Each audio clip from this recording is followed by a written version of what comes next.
வீட்டுல வளர்க்கிற நாய் கூட 2 அடி அடிச்சா 3வது அடிக்கு அது திரும்பி முறைக்கும். அதுங்களுக்கு இருக்கிற ரோசம் கூட இவனுக்கு கிடையாது. இப்படிப்பட்ட வாழ்க்கை வாடுறதுக்கு நாண்டுகிட்டு சாகலாம். உன் கதை நல்ல வீரமா தானே ஆகுது. அது வரையிற என் கதை மட்டும் ஏன் அப்படிங்குது? உன்னை அறியாமலே உள் மனசுல எல்லாம் தட்டி கேட்கணும் மாத்தணும்னு ஒரு கோவம் இருக்கு. அந்த கோவம் தான் உனக்கு கேட்கிற கதை. அதை சொல்ற குரல் தான் உன் பவர். வீரமே ஜெயம். அந்த கடைசி மூச்சில் நிகழ்ந்தது கோழையின் சாவு. அந்த நொடி வீரன் உயிர்த்தெழுந்தான்.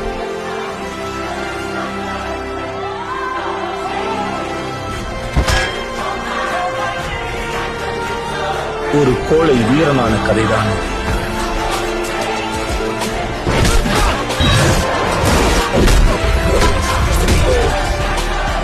அந்த நொடி வீரன் மாவீரனாய் மாறி தன் உயிரையே கொடுத்து மக்களை காப்பாற்றினான்.